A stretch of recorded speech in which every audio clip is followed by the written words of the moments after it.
پاک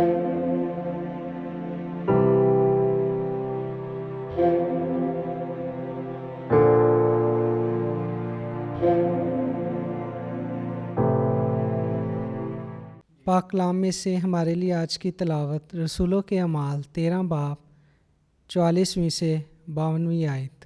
دوسرے سبت کو تقریباً سارا شہر اکٹھا ہو گیا تاکہ خدا کا کلام سنے، مگر یہودی اتنا ہجوم دیکھ کر حسد سے بھر گئے اور کفر بک کر پولس کی باتوں کی مخالفت کرنے لگے۔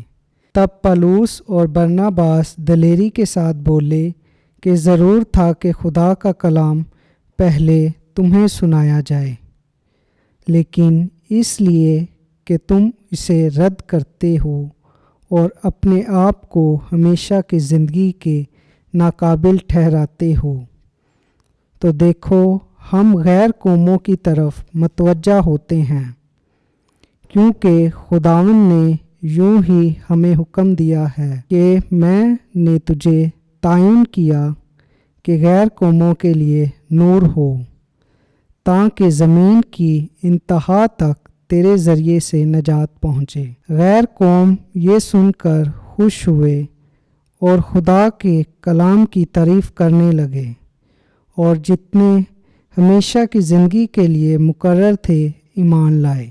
اور خداوند کا کلام اس تمام علاقے میں پھیل گیا، مگر یہودیوں نے خدا پرست عزت دار عورتوں اور شہر کے رئیسوں کو ابھارا اور پولس اور برناباس کے خلاف فساد برپا کیا اور انہیں اپنی سرحدوں سے نکال دیا۔